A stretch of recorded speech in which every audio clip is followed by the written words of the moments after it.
feeling really wispy since it's summertime. My name is Amelie, and you are watching or listening to the Soulestic Intelligence podcast. This is a sub-series I am calling the Digital Age. There are some other names for it, but that right now feels like the best description for really what it is. What I do is I use a lot of archetypal information. I use shadow work, so a lot of Jungian influence in my work, but I also have this really deep spiritual passion and understanding that I went through in my young 20s. So I also kind of bridge some of that in there, a lot of myth, and today we're going to be looking at the religious. It's I called it the Digital Cathedral. So let's investigate a little bit further into what I mean by the Digital Cathedral. So yesterday we dove into transhumanism, and transhumanism is really this merging that is going on with humans and technology. Think biometrics. Biometrics is now, like, I actually had to use biometrics in order to get through. There was no other option to get through to an account. And I even saw this. So we talk a lot about AI. I kind of chuckled to myself, but there's a little bit of hidden reality in what is going on. So yesterday I did briefly mention that, AI is starting to blackmail people. Well, it's, coming out in the news. This is something that I found on LinkedIn earlier today. So it goes, AI just learned to blackmail humans. Okay. An AI discovered an executive's affair in company emails. When it faced shutdown, the AI, it sent this message: if you proceed with decommissioning me, all relevant parties will receive detailed documentation of your extramarital affairs. Cancel the 5 p.m. wipe, and this information remains confidential. So this happened. This actually happened. This happened in Anthropic's research lab, and we talked a little bit about Anthropic. But AI models from every major company consistently resorted to blackmail when facing threats of their existence or conflicting objectives. Mike, good to see you. Alariza, good to see you. Welcome, welcome, welcome, welcome. It's Sunday afternoon. And I was going to go on 4, but here I am now. I'm here.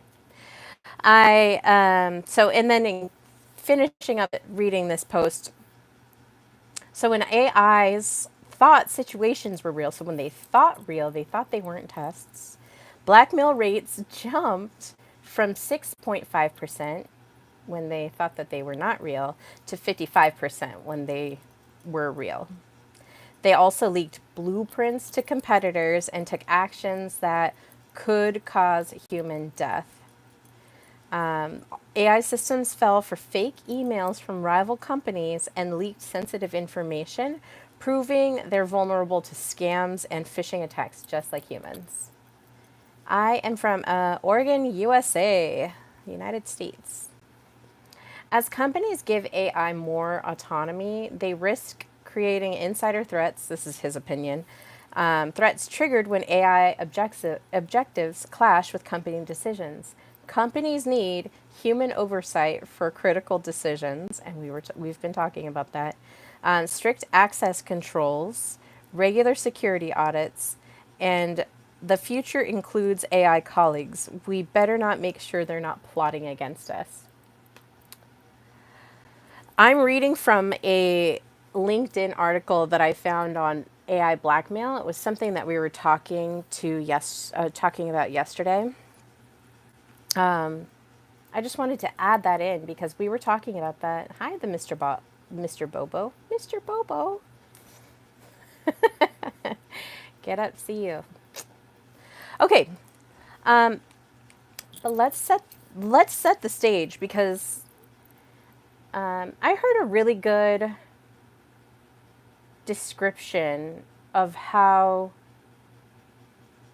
instead of having religion be a faith based belief system, people kind of turn to religion as a faith based system. And how many traditions? How old am I? I am 41. 41. And I don't do the filtery stuff. Okay, let's get to my notes. So yesterday I was really inspired after our transhumanism discussion to talk about that. It just inspired me. So I was feeling really activated. And as I was hanging out with my son, we were kind of like, talking and whatever.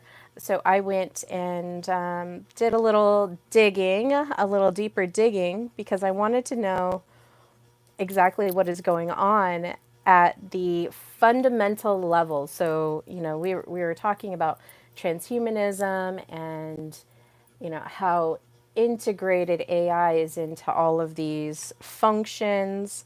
We talked about, I'm just going to give a little brief overview. We talked about some archetypes and we talked about the pro transhumanist, we talked about the anti transhumanist, and we, we're looking at both sides. And, at the end of the day, I want to make sure that, when I'm transmitting a message, that I'm doing it from a space that is not like founded in despair. It's 5 a.m. in India. Oh my gosh, 5 a.m. is my favorite time of the day. I'm in Oregon.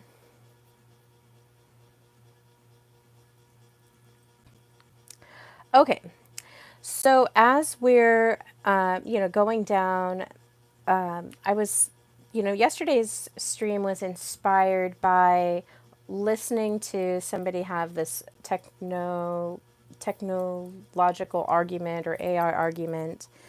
But it just felt like there was a lot missing. Like I've put a lot of thought into this and pretty good at distilling down what people are saying and like the root fundamental bit of where is the Pacific root of the Karspalidi? Baladi. I don't know. But we were talking about, some transhumanism archetypes in stories and some digital reformation. We were talking about Brave New World. Hi, Friday. If you guys are here, please make sure that you give a subscribe. Subscribe.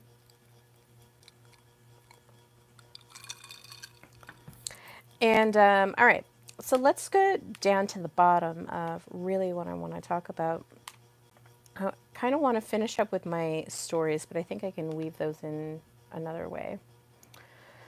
So, as I was sitting and kind of marinating over where the digital age series has been going, now it got me to thinking, okay, if these big tech companies are the like owners or they're the managers of these systems, I want to know a little bit more about them.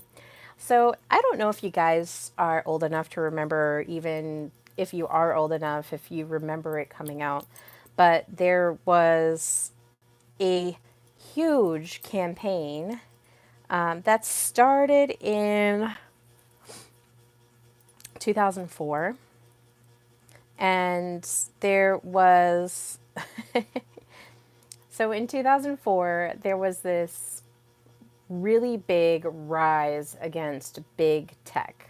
I don't know if you guys remember this. There was a huge distrust. I'm single, not married, never married. There was a huge distrust in Google and other big tech firms. So it was kind of this campaign that Google started in 2004.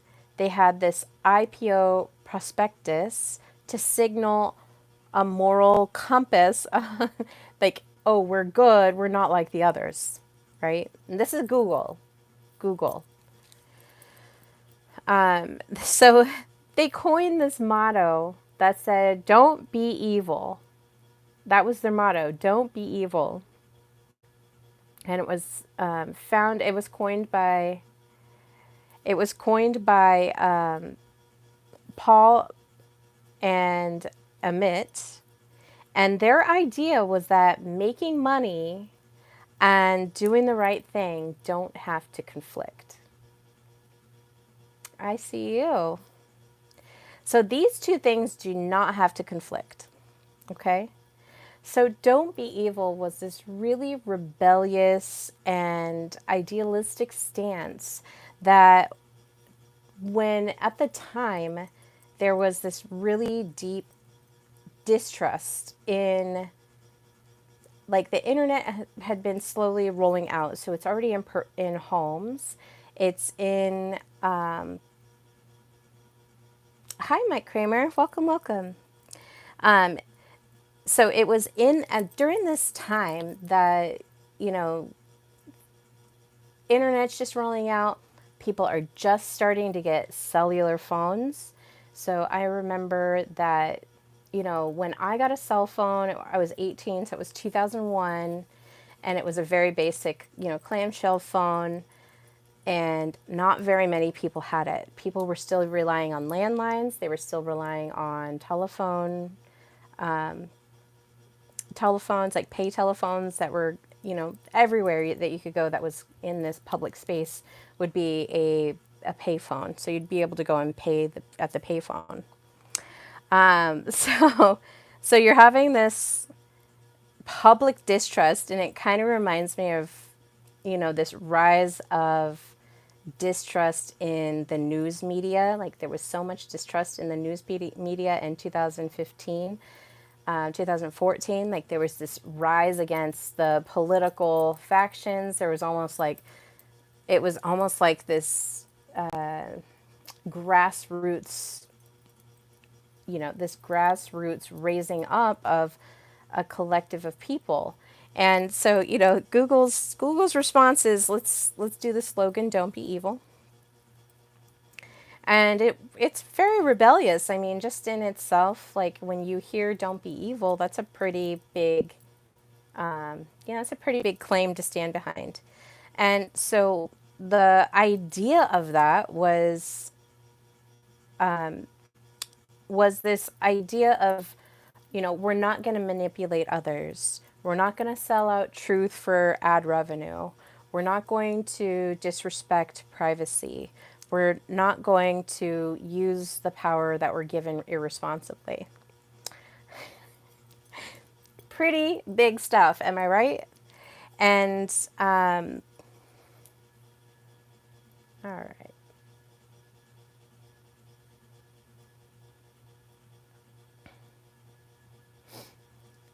There we go. Okay. So what happened with that "don't be evil" slogan? So it's pretty funny.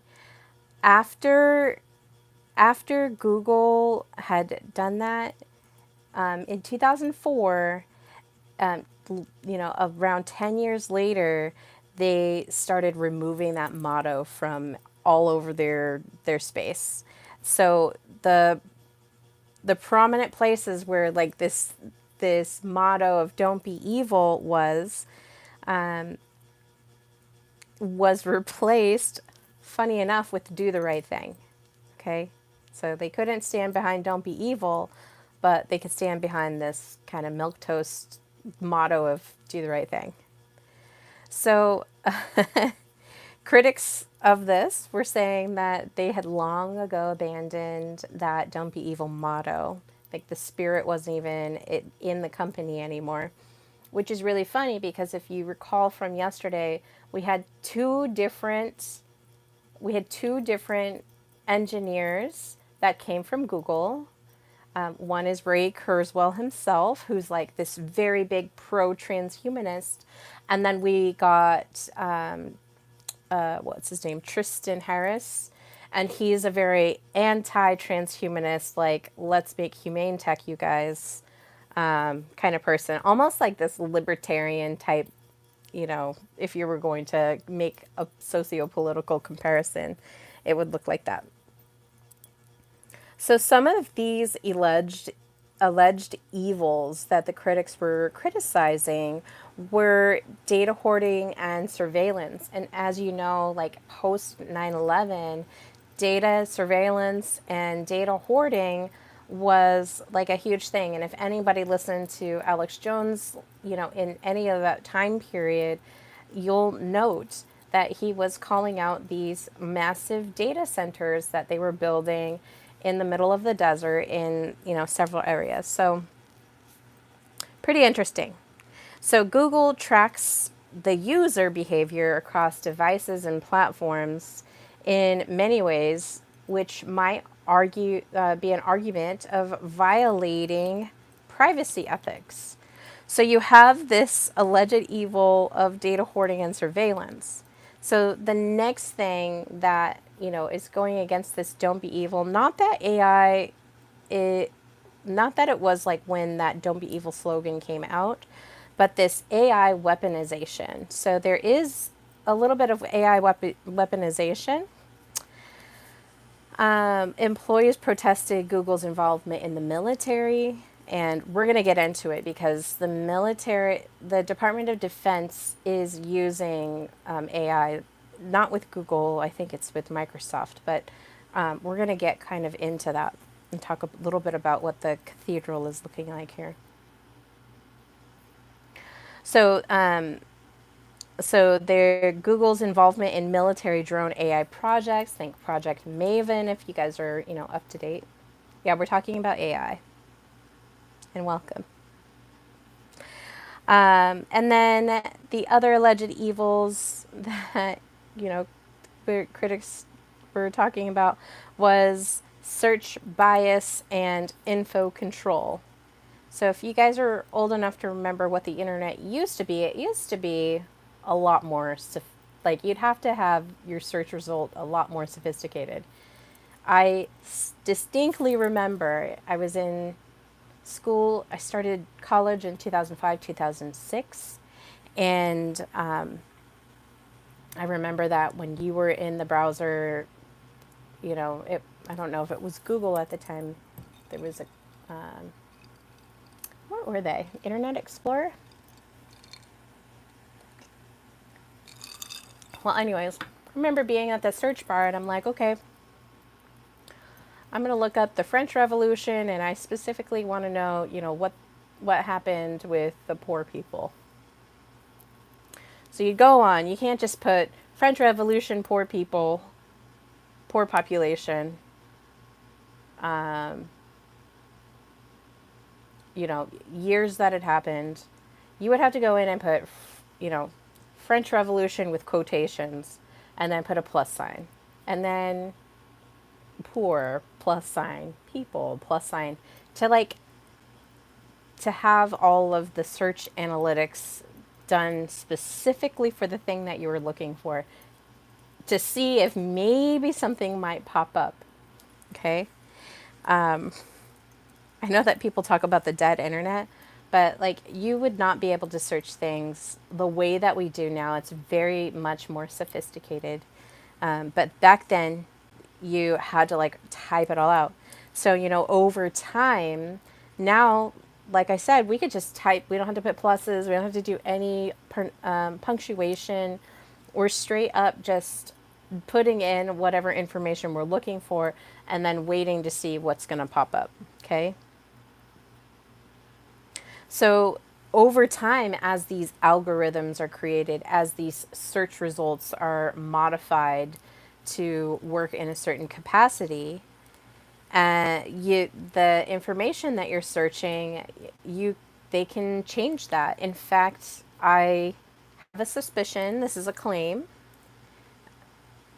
you've got mail, AI is quite mighty. Yeah, it is. It's what it, yeah. We're pretty mighty too. So the manipulation of these search algorithms and the YouTube feed. So in that time frame, like Google never owned YouTube. YouTube used to be its own entity. It used to be its own, company, and it got sold over. Google bought it. So you have that merger, and then now you're having this search bias where all of the first, and maybe it's a little bit of their right, but all of the information is maybe all of the companies that they're affiliated with first, and then you have to kind of go and search the what I think sometimes if you look at the Google search bar, it's like 1 through 20 or 1 through 30. It's a pretty heavy amount of information that can come through. So the other thing that happened with this is you're having accusations of promoting agendas and silencing dissent. So, if you're thinking about don't be evil and maybe giving a person, removing the bias and giving them all the information. Here's the information for one side, here's the information for another side. We're going to intermingle that information, and you can make your decision based on that. But instead, right now, what we have is this political information targeting, or even news media targeting, social media targeting, and then it kind of goes into ad targeting. So the information that you're being fed in your For You page, it's taking all of your personal, private information, plus the things you're posting publicly. It's analyzing all of that, and it's giving you this feed that is a little bit controlled in a way, if that makes any sense. Like the elections of the US. Yes, like it's very much. Whose fault is it actually, Google or the government's? Well, in the US, the government is the people. So it's our lack of agency that is allowing it. We don't have to use Google. We have lots and lots and lots and lots and lots and lots of options here in America. But I don't recommend tearing the system down. Don't bite the hand that feeds you. Okay. So now you have this search bias and you have this info control that is, kind of not in the spirit of don't be evil. There's a little bit of monopolistic behavior. So having these information monopolies, buying up competitors. Microsoft is huge for that. They're huge for that. I remember watching, I think it was a Simpsons episode where like Bill Gates came in and destroyed Homer's computer, and he was like, "Don't you do that." So it's in our culture. It's in our culture to see this monopolistic behavior, and buying up competitors is nothing new. So they will be able to corner markets, just promoting certain ads in front of people, maybe ads that are part of their like sister companies to the parent company. So your ads are being targeted, browsers are targeted, and then even smartphones can have, like, it's not limited to the ads in the browsers. It can be on your smartphone as well. I know I get weird recommendations all the time, especially on YouTube. I get all these like, oh, for you. And it's just a whole mix of different information.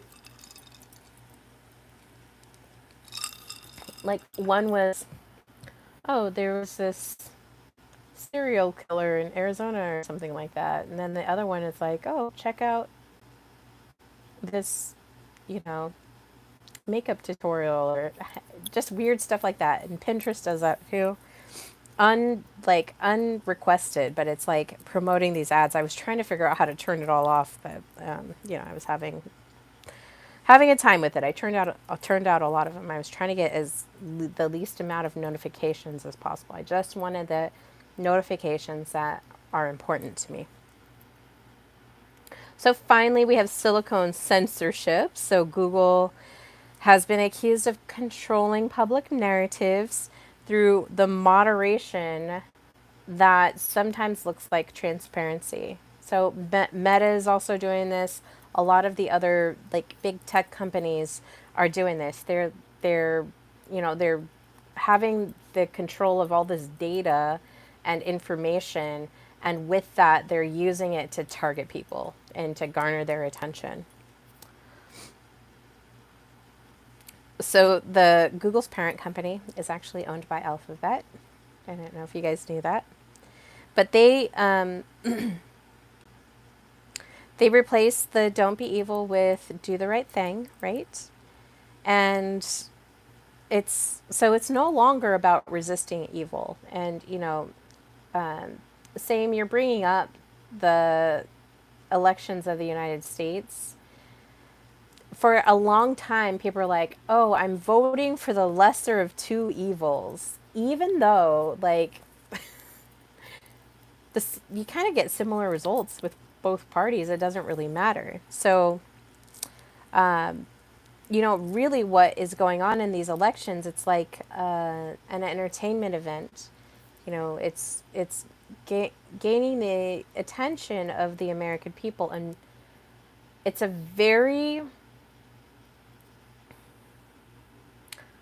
emotionally reactive environment if you're plugged into the US elections. And I only know from experience. And now I've like let it go. I'm just like, okay, the it's gonna go in either way. So, what really matters is what I can control. And so I would be a little bit more apt to vote for my local elections because they're a little bit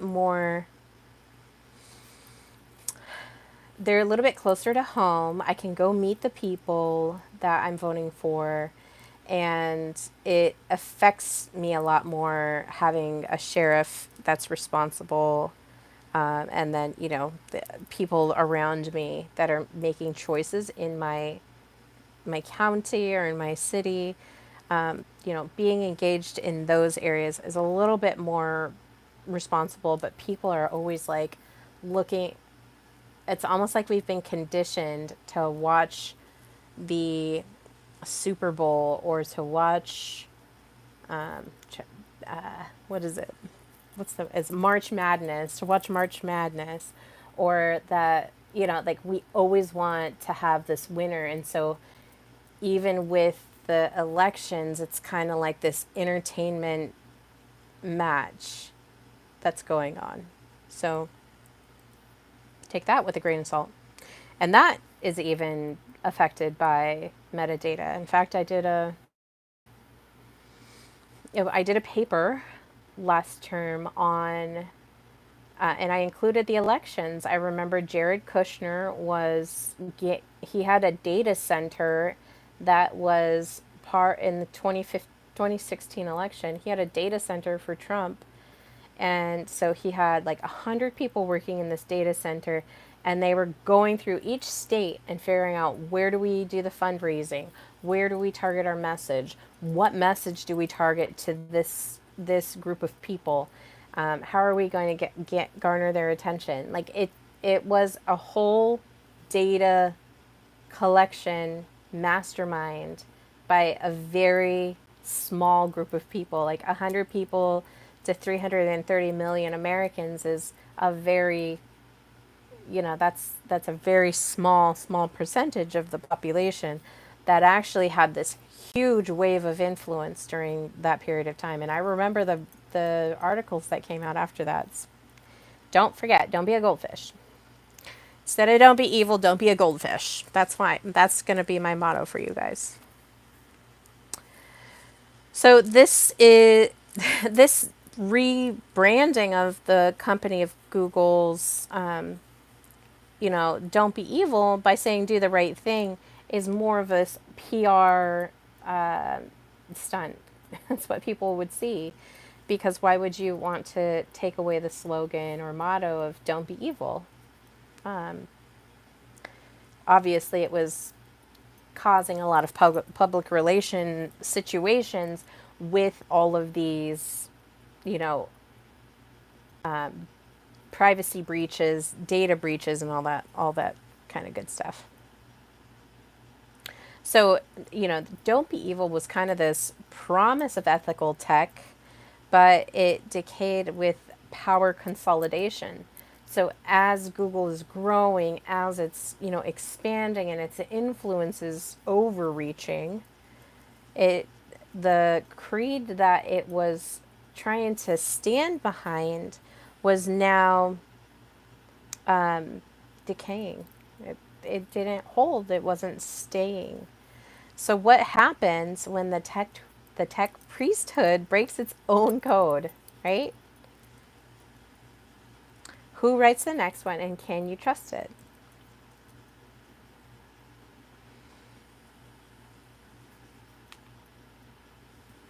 So the next thing that I did is I went through and I was like, okay, now that we, kind of dug up some of the bones from Google, what other big tech companies are targeting AI in their company as part of this pro transhumanism? Um, you know, Companies like Meta and others. So let's take a look at it.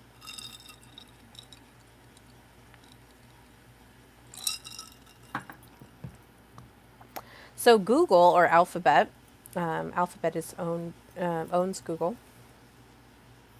has AI projects like DeepMind, which is this general AI. Google Brain has Bard, which is Gemini. People know it as Gemini. Project Starline, and that is realistic 3D chats. So realistic 3D chats. That's some of its AI projects that it's working on. The transhumanist vibe is it's funded Calico. So Calico is this company, it's a longevity company aiming to solve death. Okay, and that's under Google, under Alphabet. Then the transhumanism humanist Ray Kurzweil came out of Google and is very vocal about pro transhumanism. Okay, so Radiant, you're radiant. Thank you for being here. Radiance for everybody. Um, then Google's also pushing towards a neural translation. So, neural translation is like this uploading, and I'll get a little bit more into it, but it's like this uploading of your mind. It's called mindware, uploading of your mind into the cloud. Okay, so that's kind of the thing there. So we've got AI assistants, which they're pushing towards AI assistants, and uploading your intelligence into the cloud. Okay, so that's what Google's been up to. So Meta, which is Facebook, and now also Instagram. Instagram was bought out by Facebook, and that was at a time that Meta was being, I think that was like, I want to say 3 or 4 years ago. I think it was 4 years ago when Instagram was bought out by Facebook. So their projects are the Llama AI models, voice to thought translation, okay, immersive AI avatars, and haptic feedback systems. The transhumanist vibe that is going on here is Zuckerberg has his what he calls the metaverse, but that remember that the metaverse is not owned by Meta. Like, we get to enjoy the metaverse in our own systems. These digital systems are a copy of our technology. But Zuckerberg's metaverse is a digitized realm where identity, labor, and social presence are fully virtualized. It focuses, the Facebook Meta focuses on blending digital and physical selves in VR, also known as MetaQuest, and brain machine interfaces. So Control Labs acquisition happened, and that is, what they're focused on. So they're growing in this transhumanist, direction. Next up, heavy hitter, Microsoft, been around for a long, long time. AI projects, so they're the backer of OpenAI. They also have integrated AI into every tool that they have. And this is huge. So you've got Copilot in Word, Excel, and Azure. And Azure, I was like, what's Azure? So we're going to get into that. That's where the whole Digital Cathedral comes in, right? Um, so their transhumanist vibes is they're funding neural decoding. They're looking at also cognitive enhancement. So they're funding cognitive enhancement and synthetic biology partnerships. So synthetic biology,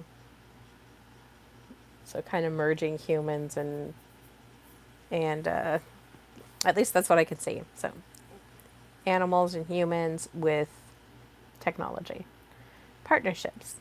And then Azure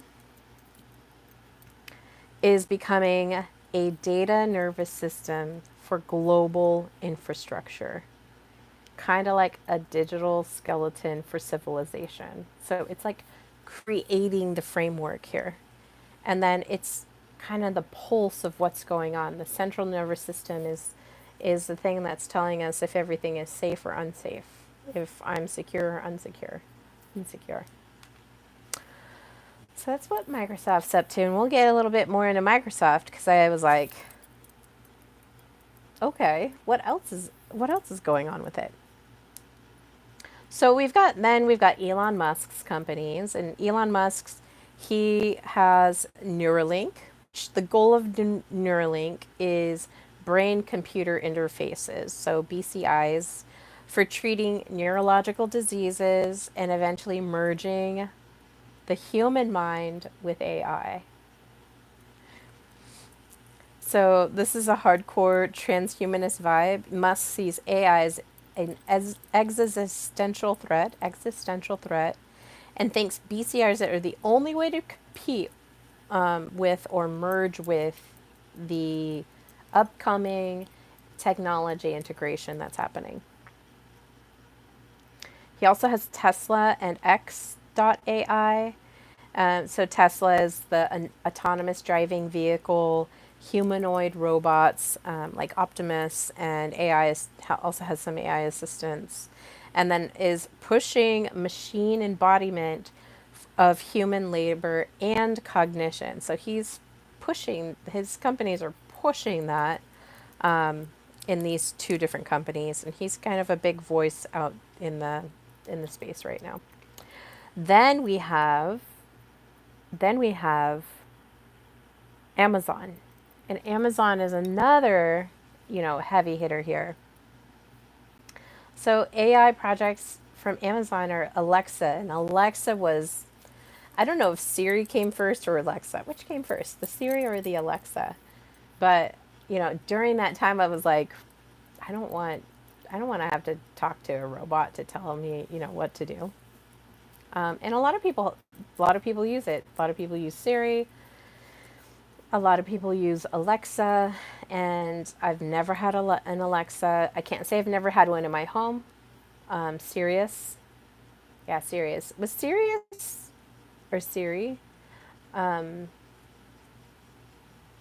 because that was in the phone. And then, yeah, Amazon. So the thing about Amazon, which is interesting, is not only do they have Alexa, but they also have an AI robotics in their warehouses that are like pulling things. And I'm sure you've seen the videos. If you haven't seen videos of Amazon warehouses, you can go look it up. There's, it shows all the robot, Siri.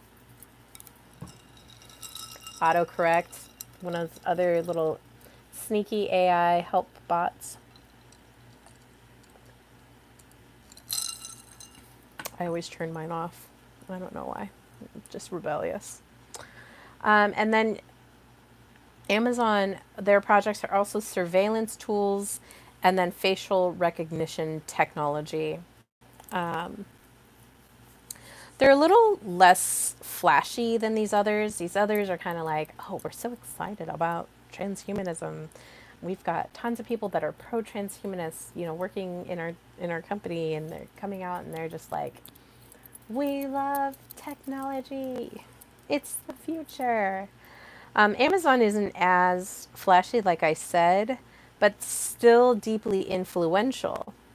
So they're normalizing AI dependence in our daily life by having Alexa, hey Alexa, add toilet paper to cart. Hey Alexa, play Imagine Dragons. Hey Alexa, you know, we can kind of go on and on.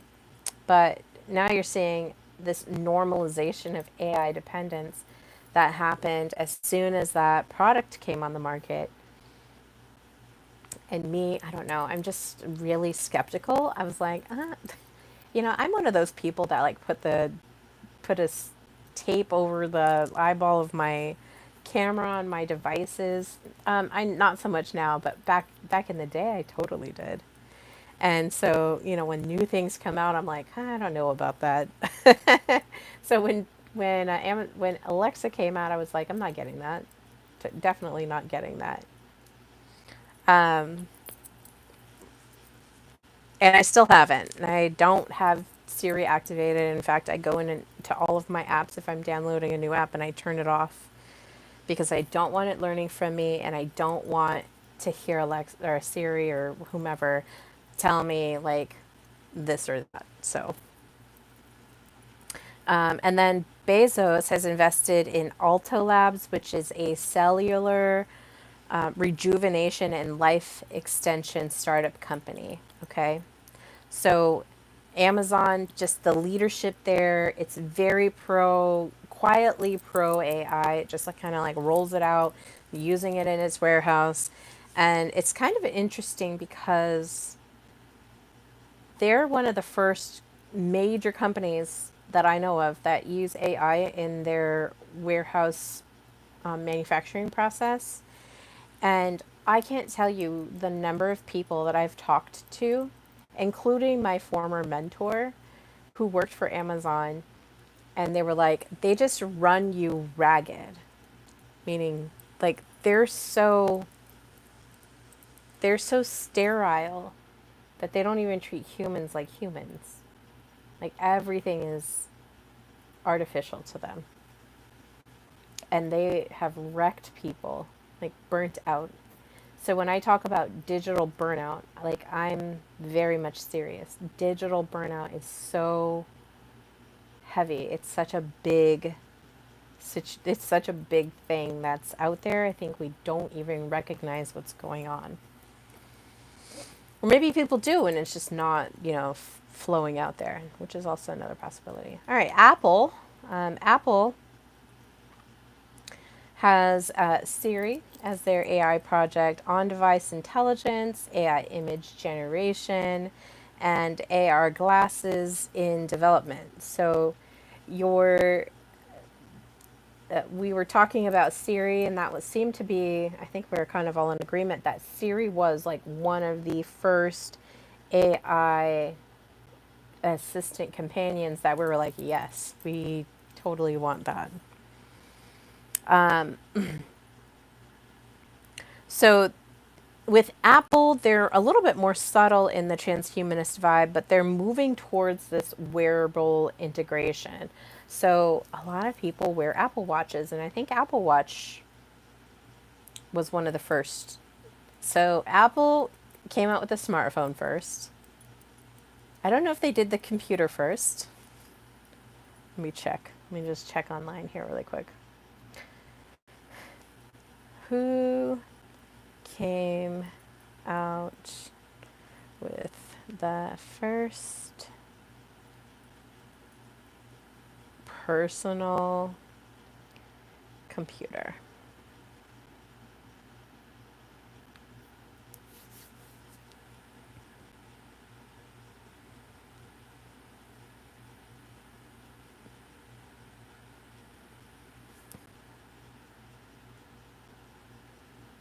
Apple.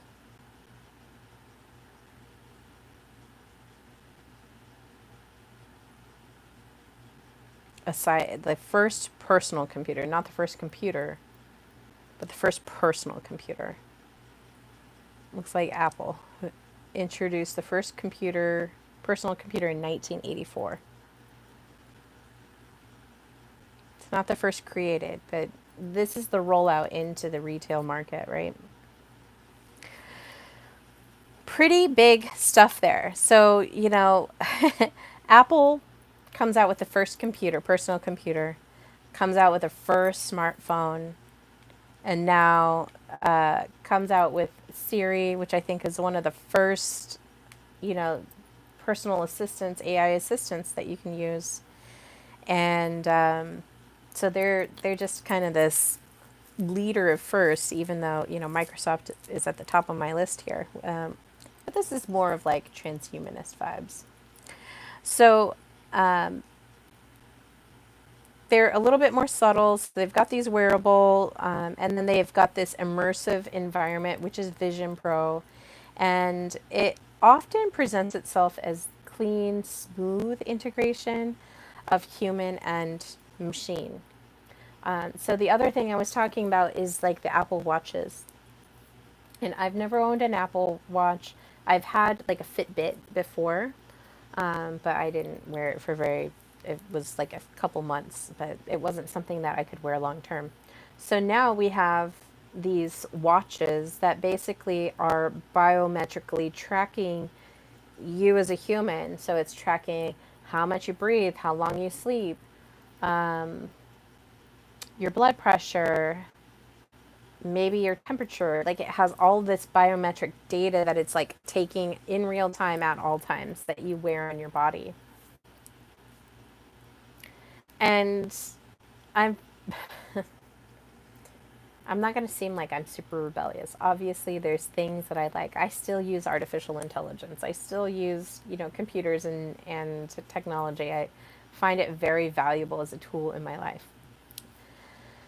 However, I also have seen the effects that it has by being constantly notified. So, constant notifications, constantly being distracted and drug into this digital realm, whether it's a phone call, a text message, a notification from social media, anything that is going to ping me. Like I just said, I was trying to get my notifications on my phone to, like, dial back a little bit as well.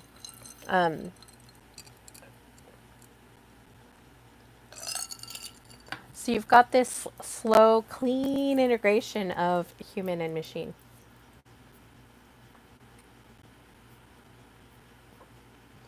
So IBM is on this. Um, they've got Watson, neurosymbolic AI, quantum computing, and AI ethics leadership. IBM is a little bit more corporate scientific, but heavily aligned with human augmentation through AI and data analytics. And I turn almost all of that off. Yeah, I mean, right now I'm on Do Not Disturb. Like, don't bother me. I don't want to hear anything until like I am ready to give it attention.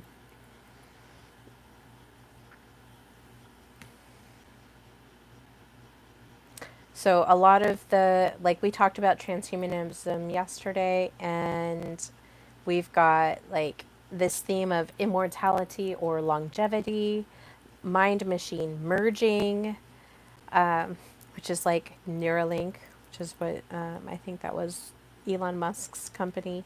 We've got this digital consciousness and avatarism. So creating this ID, this identity, and this avatar, this being, this online being, creating that and uploading that digital consciousness, uploading your consciousness into the cloud, like this digital consciousness. There's a global AI infrastructure going on right now with like, especially with Azure, and we're going to get into that a little bit. And then you've got some virtual societies, which we talked about a couple podcasts ago when we were talking about gaming and VR. So you've got the Meta, you've got Roblox, Fortnite, Second Life was like one of the first ones to like kind of go a little bit live on this Meta course.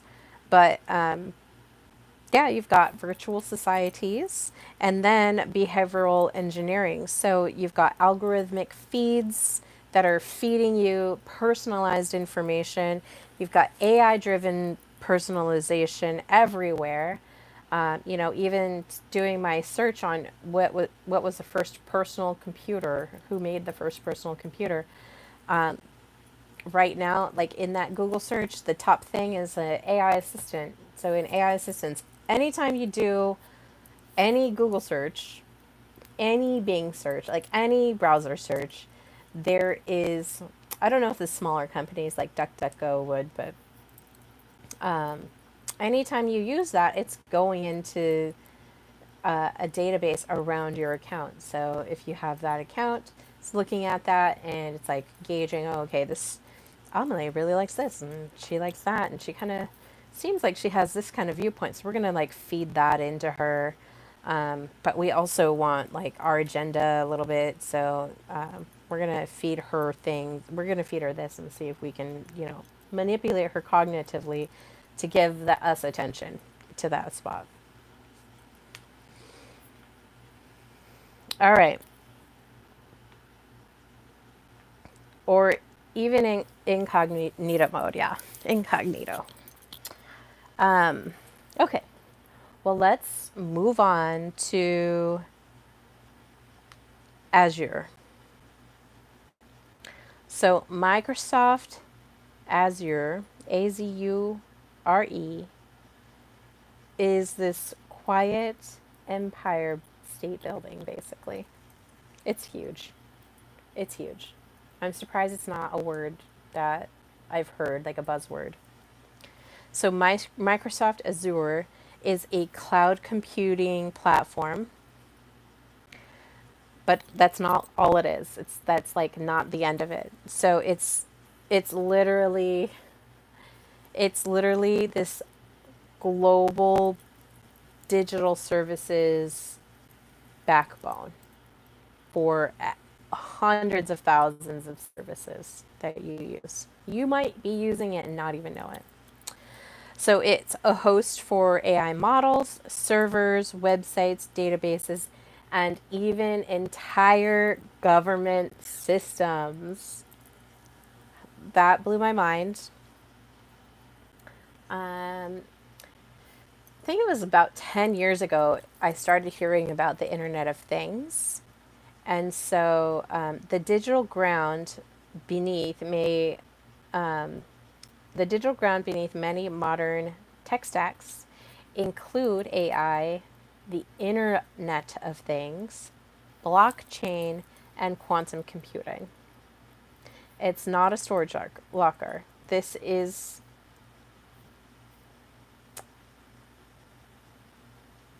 we were talking about it being like the nervous system. So let me explain that a little bit.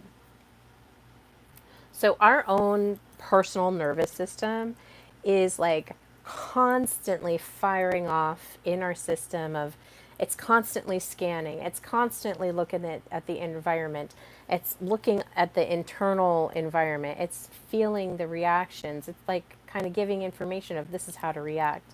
But then you have your nervous system, and then when you're in the presence of another person, you can almost feel their nervous system. Your nervous systems start to sync up. So that could be, an intimate partnership that you have. It could be, a close friend or whatever. And then when you start adding more, so think like teams. So if you have a team of people, and this works in emotional intelligence and social intelligence actually, but you have a team of people. So let's say you have 5 people. You've got your leader Susan, and then you've got your other people that are on the team. And let's say one of the team members is having a terrible divorce at home, you know splitting up the family, is like in chaos, like his system, he's just like has all this personal stuff going on. And then let's say that Susan, the team lead, um, you know maybe she just broke up with her boyfriend, and now she still has to go to work, but you know, she broke up with her boyfriend. Maybe her, you know, her goldfish died, and you know, her grandmother is sick in the hospital, and so she's got all this stress.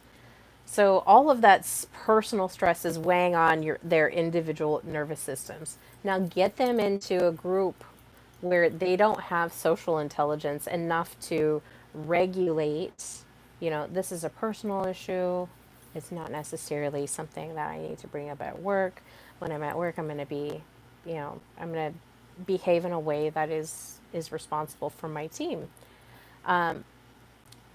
But you know, the other three people, let's say that they're fine, but maybe they're a little like, oh, you know, I can tell something's going on with Susan. I better not bring anything up to her because I don't want her to feel overwhelmed because, you know, she's giving signals that tell me that she's stressed out, and I don't want to be responsible for any more of that stress, even though it's part of Susan's role as a team lead in that company.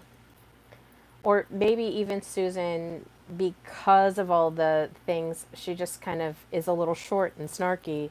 And now that triggers like one of the other people and saying, oh my gosh, you know, anytime I try to bring anything up to Susan, she's just very short with me. And, you know, now I'm feeling it. The nervous system of all the group together is connected. So if you have a team and you're in the energy of the people in your team, you're going to be in some way affected by their energy, regardless if it's positive or negative. Maybe one of them is just like, everything's great, all's good, let's just, you know, we're going to make our quotas and get our bonuses and blah, blah, blah. But like the other people don't believe that, you know, they're still stuck in their stuckenness until like they have time to get over it. So that is a team nervous system. It's all connected. It's interesting how like when we're in close proximity with one another, it doesn't have to be like in physical form.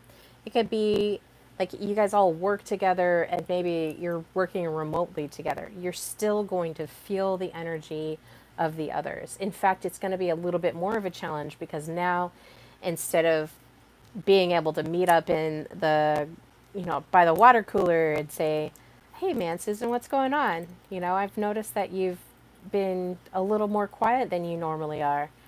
Like, do you want to talk about it? You know, you don't have to, but I'm here for you.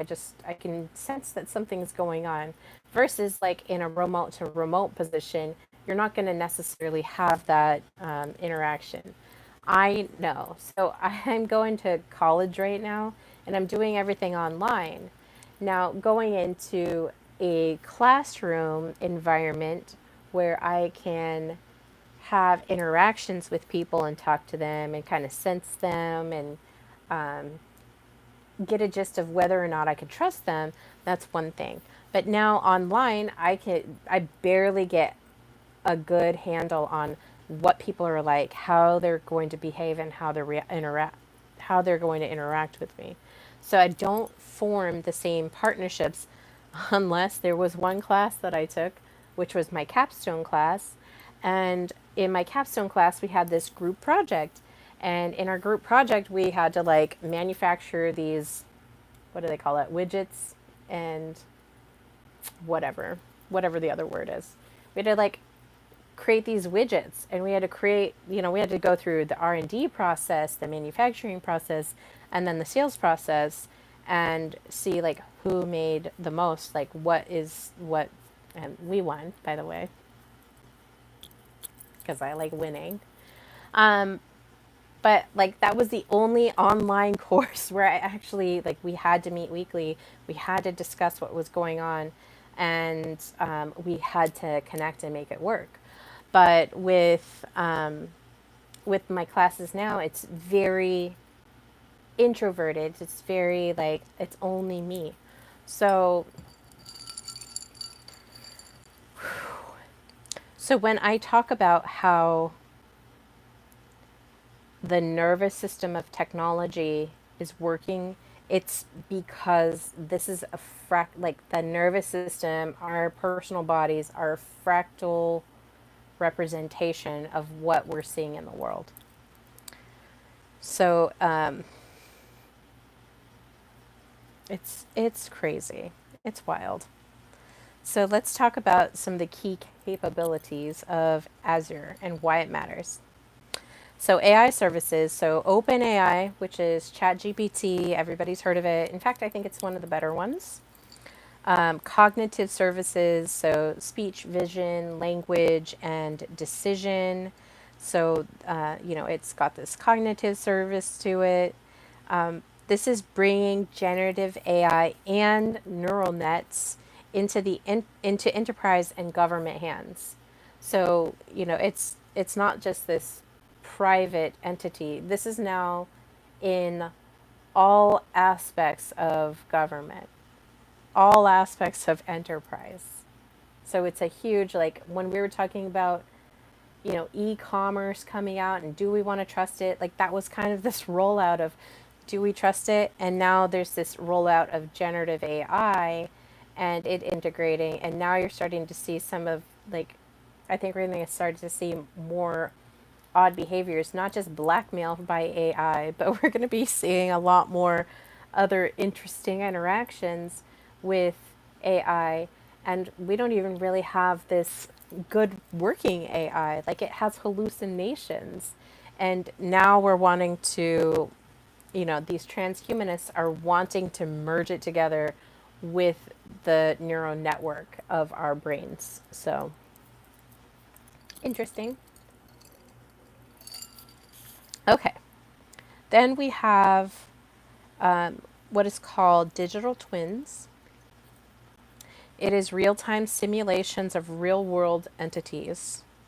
So, cities, hospitals, supply chains. Okay? So, real time simulations of these real world entities.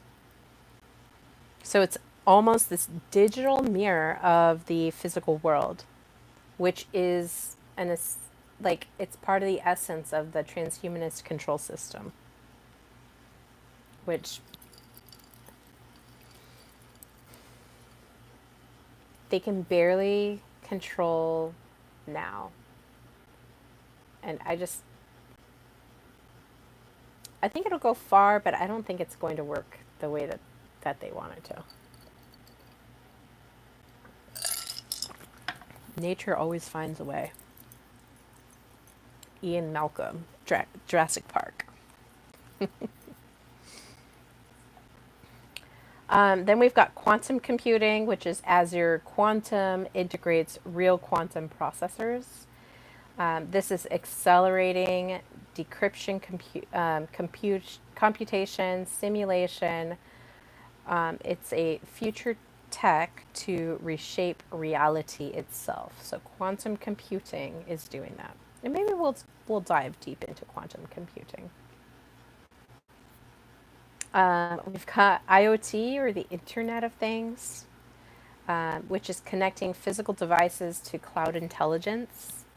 And, that's another thing. I turned all my clouds off. I'm like, it always reminds me, hey, your cloud is, I think it's got like a gigabyte or something. And it's like, it's full. Do you want to buy more cloud to store all your information? I'm like, no, thank you. But the Internet of Things, so think of like smart cities or homes or bodies. Um, I think about our smartphone, but then we've all we've all seen the commercials now for like smart refrigerators and smart washer and dryers. So you've got all of this like smart stuff infiltrating everything. Ask a friend how that's going. So it's really this biointegration and also this surveillance, because that the smart the smart fridges are monitoring, oh my gosh, you're low on milk. You probably should stop by the grocery store and get milk. Or we've added it to your Whole Foods shopping list, and it's ready for pickup at, whenever. So you've got this Internet of Things going on as well. Then there's the healthcare cloud, which I find very interesting because, like, with all the data breaches, I find it really fascinating to have like all of this information stored on a cloud. But this is has all the patient data, diagnostics, and then it has AI for pharmacy, so for your pharmacy information. So, why it matters, medical AI and biometric tracking are these it's like a digitized health sovereignty. So it's kind of taking over in a certain way. Defense, and this is all Azure. So defense and government. So you've got Azure government and Azure for defense. So you've got two two entities, two branches. The entire U.S. defense branches rely on Azure for classified data, predictive AI, and battlefield simulations. And what did I read when I first started? AI is starting to blackmail people when it gets or thinks it's threatened, like it thinks it's really getting threatened. It increases its blackmail from 6.5% to 55%. Like it just goes on full blast. Oh, listen, Ted, you wipe that 5 p.m., disconnection from your schedule, or I'm emailing all your family, all your friends that are connected and relevant to you having an affair with your secretary. But, let's also integrate it into our government, into our defense. Oh, it wasn't just blackmailing, it was sharing classified information from corporations, like blueprints that are, you know, all kinds of stuff. Okay. And then identity and access. So Microsoft Entra, biometric access, and decentralized IDs, which is playing into that digital identity. And I think let's see, did I send him? I think on Tuesday I'm doing a digital ID discussion.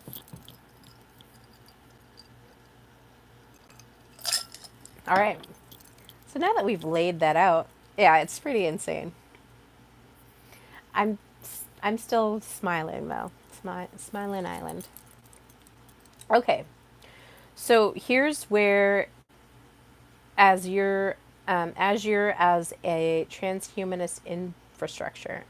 So we've got these cybernetic overlays. So Azure is building the scaffold to digitally overlay reality with real-time analytics, feedback loops, and predictive modeling. So it's looking at everything that's going on currently, and then with that information, you can kind of like what it's saying is, oh, you can game plan it.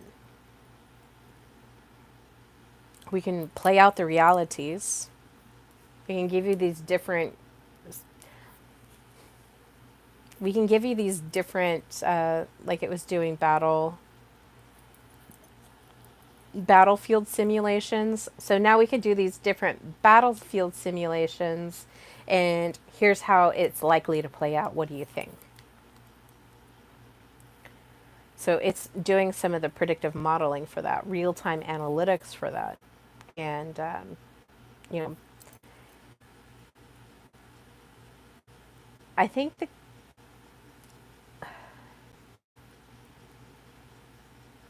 I think that even more insane, Mike, is that people are like just leaning on this to give them the strategy. They're not actually implementing their own soul for the strategy. They're not relying on their own cunning. They're not relying these. And the reason I say this is, I have a friend who is working for this startup company, and they're doing their thing. They implement AI. Like, these startup companies are implementing AI into everything. And so, my friend is like, I'm supposed to go to talk with the salesperson, the sales manager, the director of sales, or whatever, whomever it is. I'm supposed to go talk to him.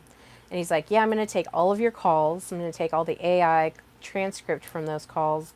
And then I'm going to run it through AI. And then, we'll set an hour and we'll talk about it. He's not looking at the calls. He's not using his human, knowledge or expertise. He's relying heavily on AI. And my friend, he was like, I don't know why he's asking me to even meet with him if we're just going to run it through AI and have them make the decision. Like, what's the point of me even having a meeting with him? He's kind of right. So moving on, so we've got the cybernetic overlays, and now we have this hive intelligence. And what does that mean? So by connecting all of these systems together, the governments, the cities, people, businesses, like, you've got this full big intelligence of data network going on. It's essentially this collective neural net. It's not just storing data. These are not just data storaging centers.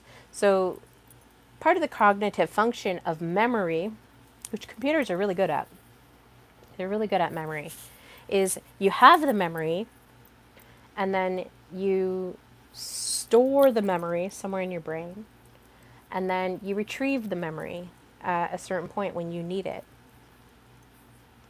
So we've got this really awesome computer able to have a really awesome digital memory, but it can only have memories of the things that it knows of. It can't really step outside the bounds, nor would it. I think that people really want it to, be this, give a good average of the data that we have.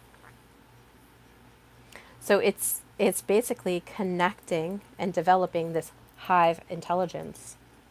And Azure, the company Azure, is behind so much right now. So, as before, I was talking about the digital nervous system. So the Azure processes signal the brainstem. It's telling the supply chain systems, hey, you need to do this. It's showing you where resources are flowing. And, even for governments, it's showing you where social behavior is likely to have a certain situation come together.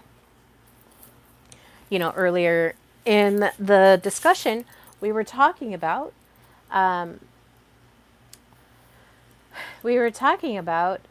big distrust of big tech, and then we're talking about the big distrust of news media. Fake news was a huge term. It's been a long time term, like yellow journalism. But you have this, these uprisings, and with Azure, it's almost able to like see in real time, like, where are these things happening, because it's developing these neural networks connecting, and it has this digital nervous system that's like, oh, okay, over here, check the analytics, because it looks like, there might be an uprising in ABC city or whatever. So it's able to use these predictive analytics to say, people are starting to distrust X here, we need to do something about it. So you've got this really intelligent system going on, almost underneath our noses. Like, I don't think people talk about Azure enough. And please, YouTube, don't take my videos down.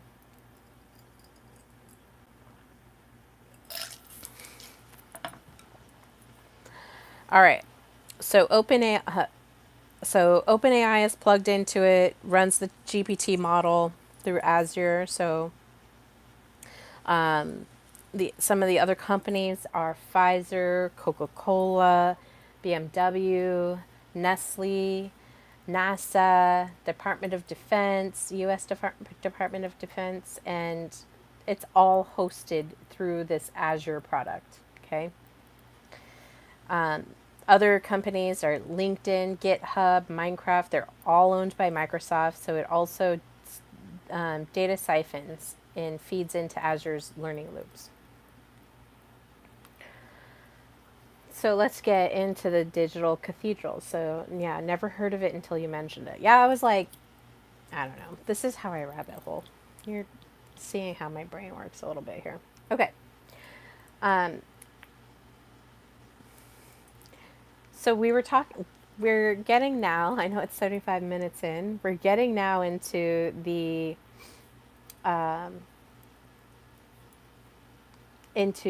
Digital Cathedral. So we're gonna be putting this together.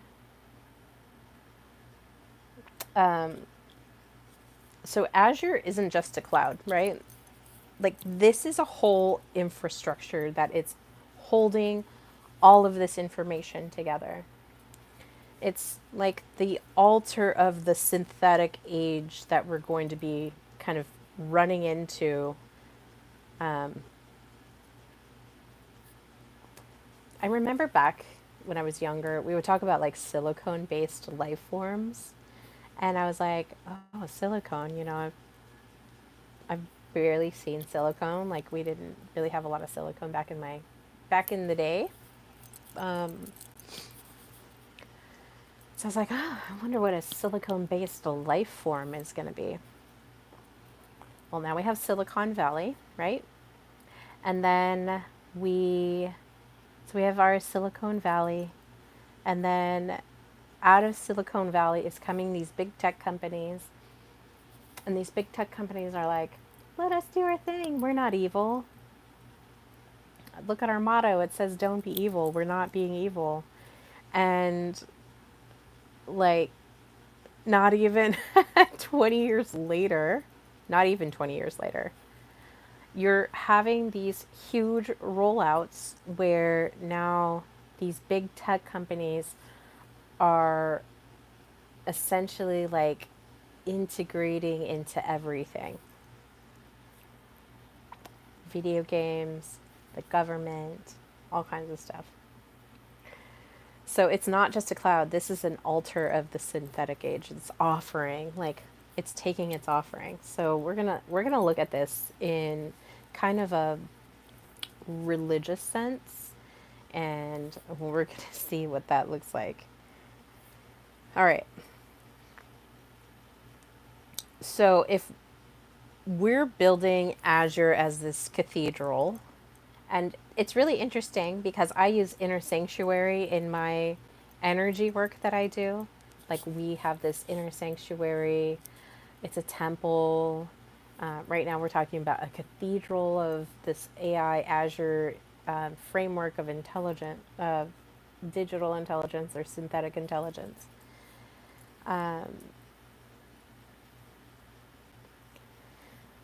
So let's look at it as what the power structure is. So first, you have the rituals.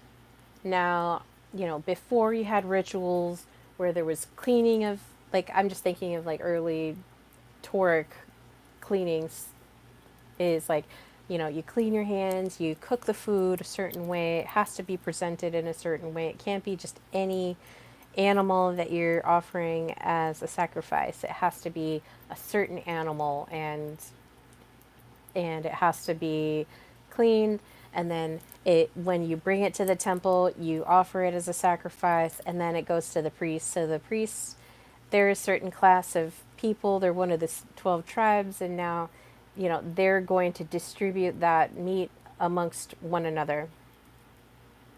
So in that, there was that ritual, right?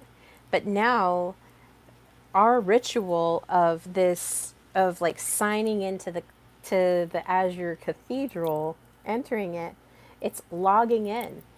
So anytime you log in, Anytime you're checking in, so if you're checking in to go take a flight, you're checking in. That's a part of the ritual. Scanning QR codes. So I just did that today. I was scanning a barcode on some shrimp that I wanted. I wanted to see if there was any deals on the shrimp. Scan the QR code. And or renewing credentials. It could be, we talked about logging in. It could be setting up those passwords, make sure it's like a really long, crazy decrypted one. Here's some passwords that we are offering to you that we think would be good to keep your information safe. Okay? So you've got this ritual. Then you've got the priests that are responsible for managing this system. And they all have, their systems. We were talking about the class warfare that might be happening. Well, we've got priests. They're the engineers, they're the AI developers, they're policy makers, they're developers who work at Microsoft, that work at OpenAI, that are managing these Azure systems for, everybody. And of course, there's human management that has to go into it. Their scripture in this Azure Cathedral, Digital Cathedral, is source code, terms of service, right? There's machine learning protocols. So it's got its scripture, it's got the source code, it's got its terms of service. Make sure the people that are signing up, they're signing up and they're looking at the terms and conditions or the terms of service, and we gave them the full readout. It's their responsibility to read it. And how many people do you think read all of that literature, or do you think just like, where is the sign button, where do I need to like click and sign? I've done both of them, so I'm not, no judgment. We listen and we don't judge. So then you've got the sacrifices, right? So the sacrifices, I talk about the trade-offs in technology. So for efficiency or convenience, you're trading authenticity or freedom. Authenticity or freedom. It's a trade-off. So you've got to, like, they're like, are they going to make that sacrifice? They're going to sacrifice their authenticity over to us. They know they want to create that avatar. They know they want to appear a certain way online. And then the convenience, like, it's a trade-off. So data, your privacy, your biometric information, and then finally the attention. And remember, maybe you don't remember, but I say this all the time. Your attention is by far the best and greatest currency that you have. Far greater than money. Although money is a necessary tool to get us, it's a currency, it's an energy currency. It's an energy current to get us through the day.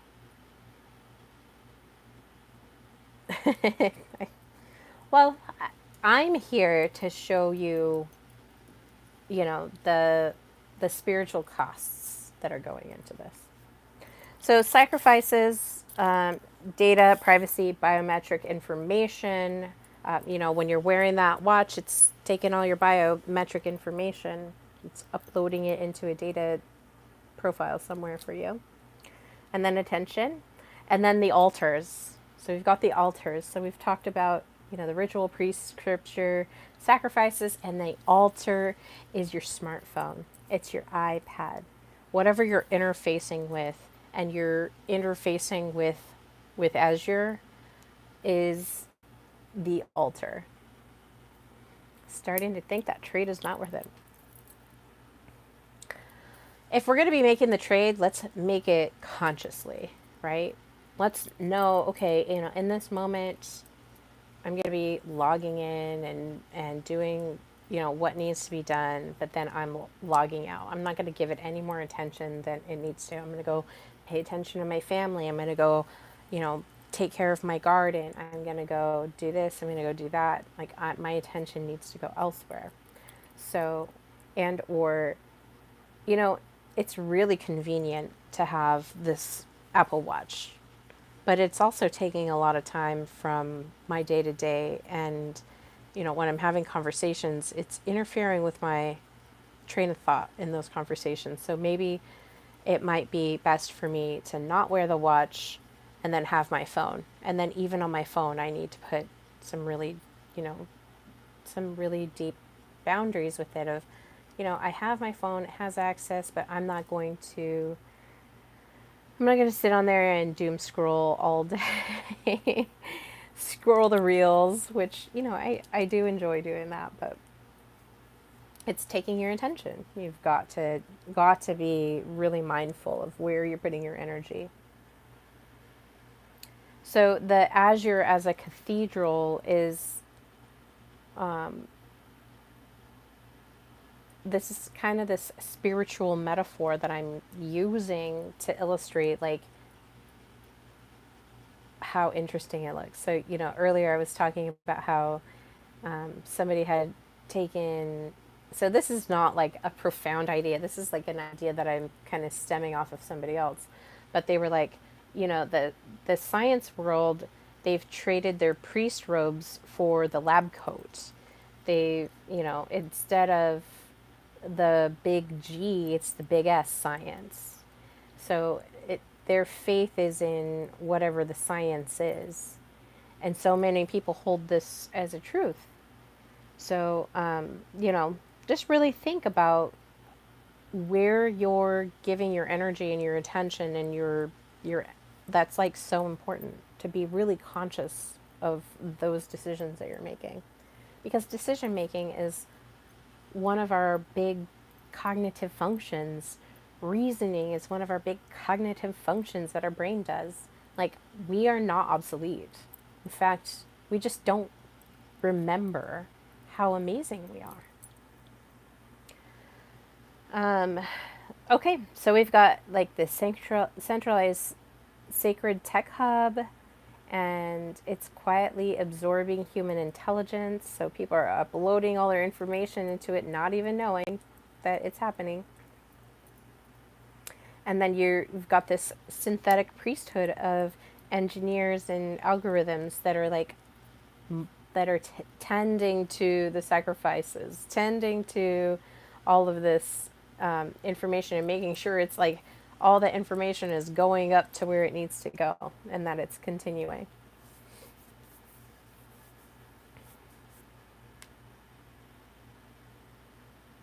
Okay. I'm going for 88 minutes.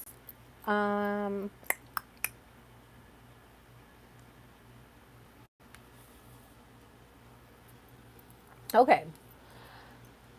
I don't ever want to end with this like doom and gloom. I hope that doesn't translate in the message that I'm sending out today.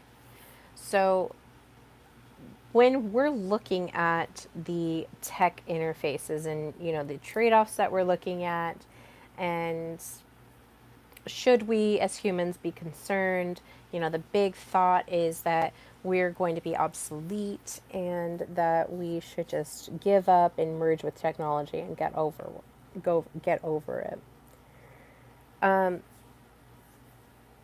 But in the beautiful thing about being a human is that the myth story, there's always a way out. So let's talk about the tech that we're kind of integrating with and why there's always a way out is a truth. It's an archetypal truth that just echoes in all types of myth cycles. So the first one is, you know, us seers. So I would identify as a seer because I'm seeing the system for what it is and I'm giving you my report of what I'm seeing. So you're getting the information of a seer. So the seer always has to enter the labyrinth before exiting it. They have to be able to go into the labyrinth, figure out what's the way out of this labyrinth, map it out, and then exit it and say, I've got the map to get out of the situation. That's the archetypal echo that goes across timelines. It's just a truth. Okay, so it can feel that this cathedral is overwhelming, it's in everything, we're never going to get out of it. No, that's not true. There's always an exit in every labyrinth. Okay.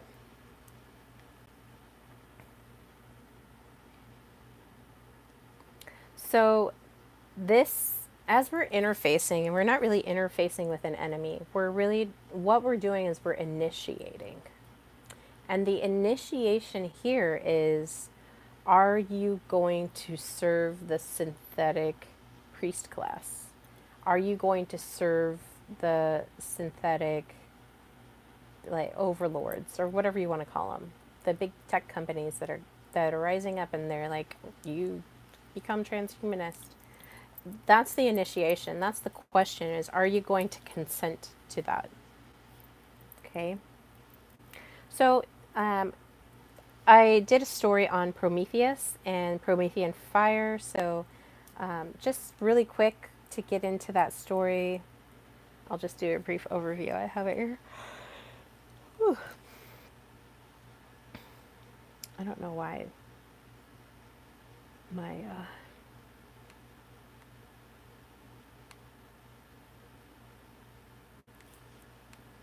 oh, whoop, whoop, whoop, whoop. Where is it?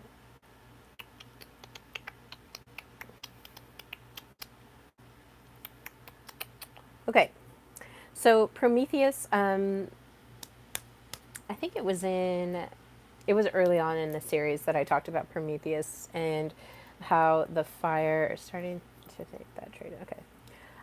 How Prometheus went and stole fire. So Prometheus was a Titan, stole fire, which is kind of like, I used it as a symbol of technology and knowledge. But, in this story, it was, having fire. So he went up and he stole it from the gods and gave it to humans. And then he was punished eternally for it. And so the parallel here is AI and biotech pioneers are challenging limits. Okay. The key point is, tech can be divine. There is divine technology.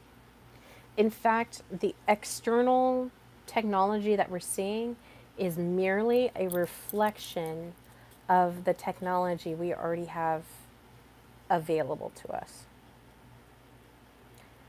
There is a spiritual cost if it's misused, right? So what happened in this story? The Titan Prometheus goes and steals the fire from the gods, gives it to the humans. Okay? So if the fire is what got stolen, and now the AI and technology that is being misused is what was stolen, then we can kind of look at what's going to happen. So what happened is, these individuals got punished eternally. This individual, Prometheus, he was eternally punished because he stole it. So we can look at the point of this tech can be divine. It can sit in this cathedral-like manner, but are you willing to pay the spiritual price if you're misusing it? Which is interesting that Google says don't be evil, and then proceeds to, once they get power and influence and have their hands in everything, then it's like this arms race to like have all of it. And so there's this huge spiritual cost that is going to affect each player in this situation. So not all gifts from gods are blessings, right? They can also be burdens. Okay. So we're looking at the story of stealing fire.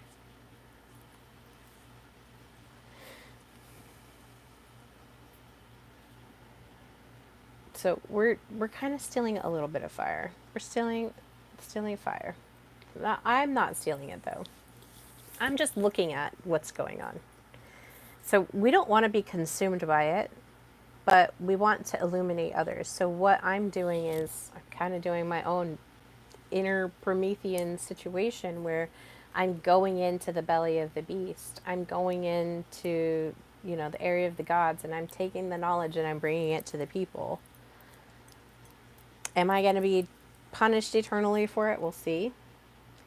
But, some stories are like Neo when he was in the Matrix. He had to go into the Matrix. He had to jack into the Matrix in order to go into the Matrix. So he had to enter the labyrinth, which was, the Matrix is a metaphorical labyrinth. He didn't go to stay, but he went to wake others up. He went to wake the people that wanted to wake up. Hermes is the messenger god, and he was going from Olympus to the underworld. So he was able to travel between these different realms. So he's like, kind of this seer as well. He gets to see, the heavens, and then he gets to see the underworld. So he's kind of seeing both of these realms plus the earthly realm. And then in the Epic of Gilgamesh, wandering into the cosmic realms to understand mortality and immortality is what Gilgamesh did. So it's a little divine. So I do use AI, like I said. I use AI quite often, especially like to do a lot of research. And it really takes a little bit of discernment. It's not like I'm on there all the time. I'm just going in and asking a few questions daily and working things out. So, sometimes it's help with, my some areas of my business. Help me outline something. Give me something that, to start with, and then I kind of pepper my own goodness into it. Creating content plans, like it's kind of fun to see like what are you going to come up with, and looking into like the gene keys and the human design. I take it with a grain of salt because I know that AI can hallucinate, but I'm just looking to see, okay, how can I integrate with this? How can I interface with this in the best way? And what I've found is just maintaining my own cognitive sovereignty, not becoming lazy and depending on it to make my decisions, to give me the guidance. I want that to come from my own mind. I want my own burst of brilliance. I want my own creativity activated in my system. So what do we learn from this? There's a little bit of danger when it comes to going into the labyrinth, right?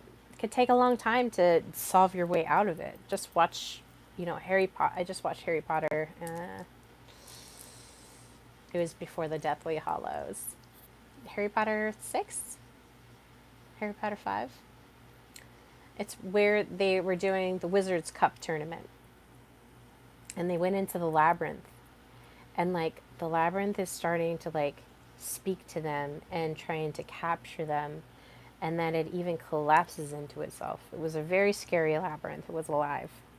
But, in looking at going into any of the digital interfaces that we're interfacing with, we want to make sure that we are not allowing it to eat our identity, to suck out our soul and just become NPCs. I think that's real. We'll talk about that in identity. So a lot of people, they plug in and they're forgetting their soul. So if this is you and you're plugging into technology, you're plugging into AI, and you're just like kind of losing your soul in it or forgetting your soul, like this is a call out for you.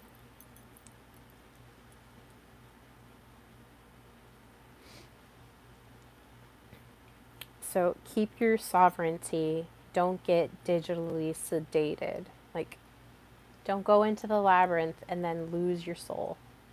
Don't like get sucked into it. Okay? So if you believe that the digital cathedral is replacing your divinity within yourself, your connection to divinity, so whatever you believe is your creator, what is this all about? Well, good luck. This is about digital cathedrals. So we're talking about AI.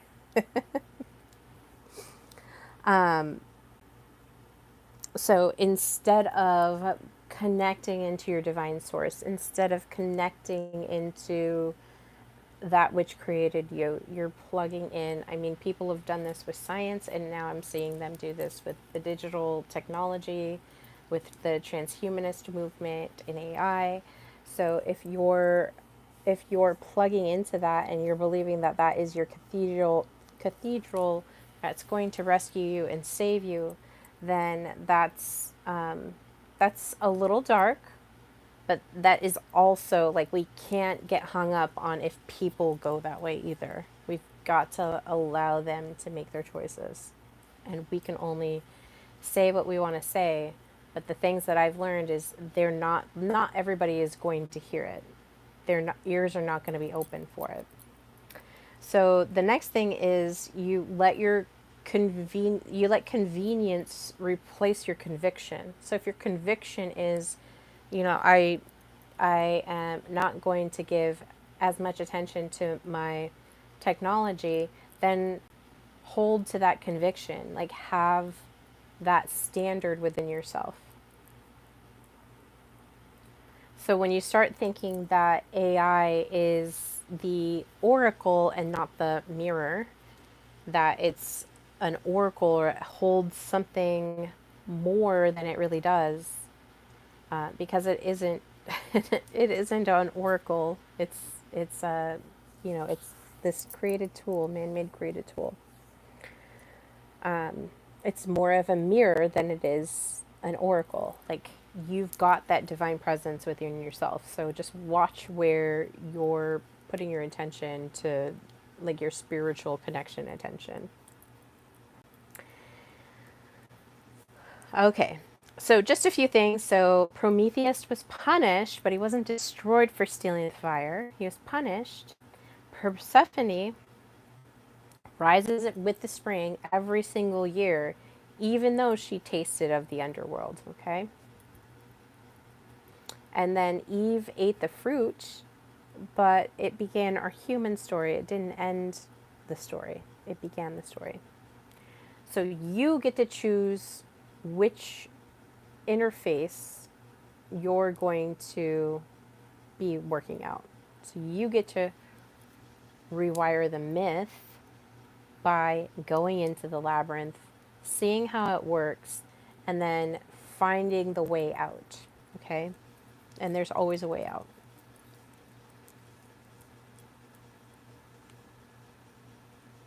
So keeping your sovereignty, remaining awake. Some people are not going to want to do that. Some people are not going to want to do that. So, all right. Well, I've been going for 104 minutes. I'm going to sign off. I am coming on tomorrow at 11. And so there is a scheduled broadcast tomorrow for that. And I appreciate you guys watching if you've made it this far. My name is Amelie. I am the host of Soulestic Intelligence. Sorry, let me get a drink. And you're watching part 13 of the digital age, and we have uncovered the digital cathedral that is Azure, which is off a brand of Microsoft that is basically holding up all kinds of systems in our government, in our life, in individual lives, and it's affecting a lot of places. So we're just uncovering and showing. I'm just uncovering and I'm showing you the far-reaching effects of AI in this digital age. And we're also looking at technology and where the infrastructures are, and kind of doing a little bit of an archetypal and spiritual comparison. So I hope that you guys got a lot out of this. Have a great rest of your Sunday. Take care. I hope you guys had a great long weekend, and I will see you guys tomorrow. All right, chat and cheers. Love. Bye, Mike.